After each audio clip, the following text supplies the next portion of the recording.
സർവശക്തനായ ദൈവത്തിൻ്റെ അതിപരിശുദ്ധ നാമം അതിയായി മഹത്വപ്പെടുമാറാകട്ടെ.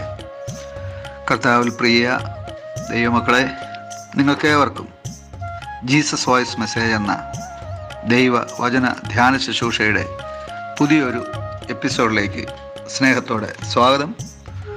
അല്പസമയ ചിന്തയ്ക്ക് ഒരു വചനം വായിക്കുന്നു. പുറപ്പാട് പുസ്തകം 33-ാം അധ്യായം 14-ാം വാക്യം. അതിന് അവൻ, എൻ്റെ സാന്നിധ്യം നിന്നോടുകൂടെ പോരും, ഞാൻ നിനക്ക് സ്വസ്ഥത നൽകും എന്നരുളി ചെയ്തു. കർത്താവിൽ പ്രിയരെ, നാം വായിച്ചു കേട്ട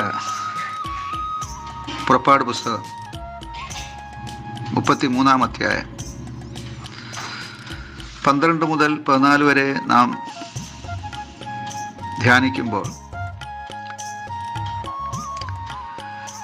ദൈവം തൻ്റെ ജനത്തെ നയിക്കുവാൻ, നടത്തുവാൻ വിളിച്ച് വേർതിരിച്ച് തിരഞ്ഞെടുത്ത മോശയോട് ദൈവം സംസാരിക്കുകയാണ്. ഇവിടെ നാം മേൽപ്പറഞ്ഞ വാക്യങ്ങളിൽ കാണുന്നത്, മോശെ ദൈവത്തോട് ഇപ്രകാരം പ്രത്യുത്തരം പറയുന്നു: ദൈവമേ, ഈ ജനത്തെയും കൂട്ടിക്കൊണ്ട് വാഗ്ദത്ത ദേശത്തിലേക്ക് പോകുവാൻ നീ എന്നോട് കൽപ്പിച്ചു. എങ്കിലും എൻ്റെ സഹായത്തിനായി എന്നോടുകൂടെ ആരെ അയക്കുമെന്ന് നീ അറിയിച്ചു തന്നിട്ടില്ല. എന്നാൽ ഞാൻ നിന്നെ അടുത്തറിഞ്ഞു, എനിക്ക് നിന്നോട് കൃപ തോന്നിയിരിക്കുന്നു എന്ന് നീ അരുളി ചെയ്തിട്ടുണ്ട്. ആകയാൽ എന്നോട് കൃപയുണ്ടെങ്കിൽ നിന്റെ വഴി എന്നെ ഒന്ന് അറിയിക്കണമേ. നിനക്ക് എന്നോട് കൃപയുണ്ടാകുവാൻ തക്കവണ്ണം ഞാൻ നിന്നെ അറിയുമാറാകട്ടെ എന്ന് മോശെ ദൈവത്തോട് പ്രാർത്ഥിച്ചു പറയുമ്പോൾ, അതിന് ഉത്തരമായിട്ടാണ് നാം വായിച്ചു കേട്ട പുറപ്പാട് 33-14 പറയുന്നത്: എൻ്റെ സാന്നിധ്യം നിന്നോടുകൂടെ പോരും, ഞാൻ നിനക്ക് സ്വസ്ഥത നൽകും. ദൈവ സാന്നിധ്യത്തെക്കുറിച്ചാണ് ഇവിടെ നാം കാണുന്നത്. ഈ ദൈവ സാന്നിധ്യത്തിൻ്റെ ഗുണഗണങ്ങൾ നിരവധിയാണ്, അനവധിയാണ്. അതുകൊണ്ട് തന്നെ അല്പമായി ദൈവ സാന്നിധ്യം നമ്മുടെ ജീവിതത്തിൽ കൊണ്ടുവരുന്ന ചില അനുഗ്രഹങ്ങളെക്കുറിച്ച് നമുക്ക് ധ്യാനിക്കാം.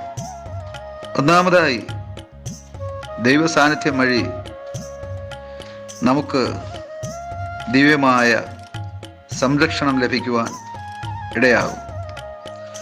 31-ാം സങ്കീർത്തനം 20-ാം വാക്യത്തിൽ അതാണ് നാം കാണുന്നത്. ദൈവത്തിൻ്റെ സാന്നിധ്യത്തിൻ്റെ ശക്തിയാൽ സംരക്ഷണം മനുഷ്യന് ലഭ്യമാകുവാൻ ഇടയാകും. വീണ്ടും നാം തിരുവചനം പഠിച്ചാൽ, ദൈവ സാന്നിധ്യം വഴി അഥവാ ദൈവ സാന്നിധ്യത്തിൻ്റെ ശക്തി വഴി സന്തോഷം ലഭിക്കുമെന്ന് സങ്കീർത്തനം 16-11 നാം കാണും. ദൈവ സാന്നിധ്യത്തിൻ്റെ ശക്തിയാൽ രക്ഷ ലഭിക്കുമെന്ന് യെശയ്യാ പ്രവാചകന്റെ പുസ്തകം 63-ാം അധ്യായം 9-ാം വാക്യം വെളിപ്പെടുത്തുകയാണ്. അവസാനമായി, ദൈവ സാന്നിധ്യത്തിൻ്റെ ശക്തിയാൽ നമുക്ക് സകല ബുദ്ധിയെയും കവിയുന്ന ദൈവികമായിട്ടുള്ള സമാധാനം അഥവാ ആശ്വാസം ലഭിക്കുമെന്ന് അപ്പോസ്തല പ്രവൃത്തികളിലും നാം കാണുന്നുണ്ട്. അതുകൊണ്ട് തന്നെ നമുക്ക് ഓരോരുത്തർക്കും ഓരോ ദിവസവും അത്യന്താപേക്ഷിതമായിരിക്കുന്ന ഒന്നാണ് ദൈവസാന്നിധ്യം.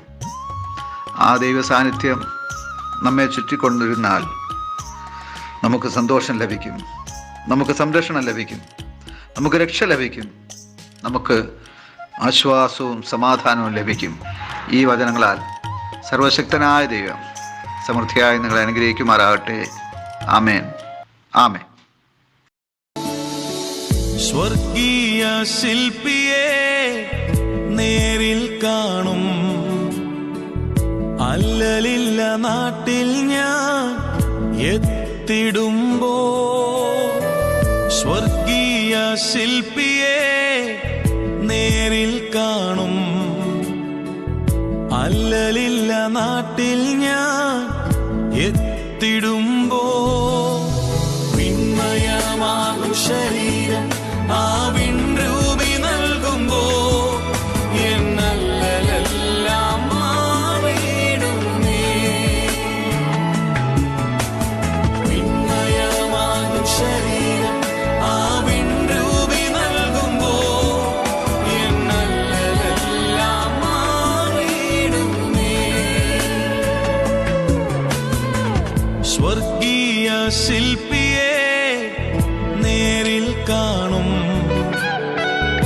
അല്ലലില്ല നാട്ടിൽ ഞാൻ എത്തിടുമ്പോ. സ്വർഗീയ ശില്പിയെ നേരിൽ കാണും, അല്ലലില്ല നാട്ടിൽ ഞാൻ എത്തിടുമ്പോ. കുരുടനു കാഴ്ചയും ചെകിടനു കേൾവിയും ഊമരും മൂടന്തരും കുതിച്ചുയരും. കുരുടനു കാഴ്ചയും ചെകിടനു കേൾവിയും ഊമരും മൂടന്തരും കുതിച്ചുയരും.